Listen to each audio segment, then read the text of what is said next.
Hi. In this video, we'll show you how to get started with Xeoma on Linux PC. Since some Linux systems may not have a graphical interface, this video is divided into two parts. The first part is for systems with a graphical user interface, and the second is for those without one. In both cases, Xeoma supports all major Linux distributions, including Ubuntu, Debian, Mint, and others. If your distribution isn't listed, please contact Xeoma's technical support for more information. Step 1. Go to falenisoft.com/Xeoma and navigate to the download section. On this page, you'll see a list of Xeoma versions available for download. In most cases, the top option on the list will be the most suitable. It's the latest Xeoma version for 64-bit operating systems. You'll also find a beta version with new features under testing, as well as versions for 32-bit systems. Once you've selected the version that fits your system, click Download. Step 2. Extract the downloaded archive and run the Xeoma.app file. This file includes both the server and client parts of Xeoma. The server part runs in the background and handles all core functionality, receiving video streams from cameras, performing analytics, and saving recordings. The client part is the Xeoma interface that you interact with on the screen. After launching Xeoma, you'll see the welcome screen. If you'd like to skip the installation and go straight to adding cameras, choose Work without installation, find cameras in your network. Click the checkmark in the connection dialog, and wait for the server part of the program to start. Once it's running, Xeoma will automatically begin searching for cameras in your local network. If you choose the demo option, Xeoma will also launch the server part, but it will add a demo camera so you can test out various Xeoma's features on it. The Install to Auto Start option allows you to install Xeoma before adding any cameras. The Connect to Remote Server or to Cloud option is useful if you simply want to start the server part of Xeoma or connect to a Xeoma server running on another device or to the Xeoma Cloud service. For the purposes of this video, we recommend to select the last option, then choose localhost as the server address, click the checkmark, and wait for the Xeoma server part to start. After launch, Xeoma will create two folders in your system. A folder with server-side configuration files, located at the following path, and a folder with client-side configuration files, located at the following path. The server configuration folder is especially important, as by default it stores the archive, databases, and additional resources used by certain modules. These paths can be changed later if needed. Please note that the config folder is usually hidden by default. To display it, press Ctrl+H. Important note: until Xeoma is installed to auto-start, it will run with the privileges of the user who launched it. Step 4. Choose a Xeoma edition or activate your license. By default, Xeoma launches in the Trial Edition, that allows access to all features, but resets all settings every 8 hours or when you close the Xeoma window. If you already have a license, you can activate it via Main Menu, Registration, Activate. If you want to use Xeoma for free, go to Main Menu, Registration, Switch Edition, and select Switch to the free edition. You can also try out other editions in trial mode from this menu before making a purchase. Step 5. Add a camera by clicking the plus icon in the bottom panel and selecting one of the available options. You can learn more about each method in our dedicated video tutorial on adding cameras. Step 6. Configure your cameras. Select a camera in the main window, then click the gear icon in the bottom panel. Build a module chain you need in the following window and configure each module individually. We recommend checking our detailed video tutorial on how to set up module chains in Xeoma. Step 7. To install Xeoma to auto-start, navigate to Main Menu, Install, Install. If you select the first option, auto-run the server part of Xeoma as a service, the server part of Xeoma will launch automatically when the computer starts and will also restart automatically in case of a crash. Additionally, a desktop shortcut will be created. We recommend this option if it's important that your surveillance system operates 24/7. If you enable the second option, the client part of Xeoma will also launch on system startup. The hidden mode allows not to create a desktop shortcut. Note: auto-run the client and hidden mode are mutually exclusive. Below, you can change the administrator password and enable the use password for localhost access option. When enabled, Xeoma will prompt you for the admin password each time it's launched on this machine. If you activate this option, we recommend copying the admin password somewhere safe, as you'll need it at the next launch. If the password is lost, it can be reset using a terminal command. We'll cover it at the end of the video.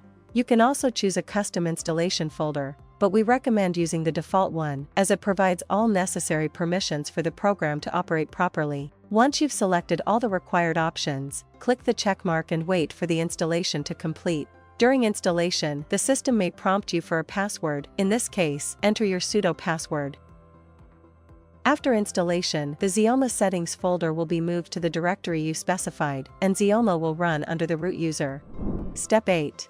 If a Xeoma Standard or Xeoma Pro license is active on the server, you can create an unlimited number of operator accounts. Operator accounts are useful when you need to give someone access to the server without granting full permissions, for example, without access to deleting recordings or changing Xeoma's settings. To create an operator account, navigate to Main menu, Remote Access, Users. Click Add. Enter the username and desired password. Then click the checkmark. In the same menu, you can configure the operator's permissions. Pay special attention to the camera list section. Each camera has a set of switches that control what the operator can do with it. Hover over the icons at the top of each column to see tooltips explaining their function. Once user permissions are configured, click the checkmark again to save. To connect to the Xeoma server under this operator, enter its password when launching the server part or when connecting remotely from another device. That's it, Xeoma is now installed and ready to use. If you want to connect to your Xeoma server remotely from another PC or via a mobile app, first launch Xeoma on your remote device. For PCs running Windows, Linux, or Mac OS, download Xeoma from our official website. For iOS devices, Xeoma is available in the App Store. For Android devices, you can download it from Google Play Store, alternative app stores like GetApps and App Gallery, or directly from Xeoma's official website. Next, choose your preferred remote connection method. Xeoma offers 3 options for remote server access. Method 1. Connection by IP and password. This method suits situations when your server and remote device are connected to the same network, such as the same Wi-Fi, or if you purchased a public static IP address for the server from your internet provider. With a static IP address, you can connect to your Xeoma server from anywhere in the world. To connect to a server with this method, specify the server's IP address and the password of a desired user when starting the client side of Xeoma on a remote device, or go to the main menu, Remote Access, connect to and specify the credentials there. Method 2, P2P connection. This method also works both for connecting locally and remotely. To enable it, go to Main menu, Remote Access, P2P connection configuration on your server. Click Enable the P2P connection option. Wait for the connection to establish with the cloud P2P server. And copy the provided P2P address. On your remote device, enter this address along with the appropriate user password. And wait for the connection to establish. Method 3, Remote Access via the repeater service. This option is paid, but it provides improved stability compared to P2P connections. On the server, navigate to the main menu. Remote Access. Repeater Setup. Turn the repeater on and wait for the connection to establish. Use the provided address and the password to connect to the server from a remote device. The trial period lasts for 10 minutes. If you're satisfied with this connection method, you can purchase a repeater license on our official website and activate it by clicking the subscription in the same settings menu. Please note, with the repeater you can only connect under the administrator account. If you need to update the program, there are 3 ways to do it through the interface. Method 1, go to Main menu, Information, check for updates. If an update is available, click the checkmark and wait for the update to complete. Method 2, for cases when the server part is not installed to auto-start, close the Xeoma window, then simply download and launch the new version of Xeoma.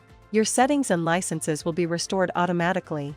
Method 3, if the Xeoma server is installed to auto-start, go to Main menu, Install, Uninstall, and choose the Uninstall except for Archives and Settings option. Then download the latest version of Xeoma from the official website and launch it.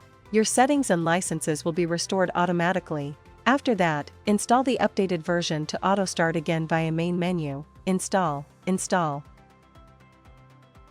Updating Xeoma via terminal will be covered in the second section of this video.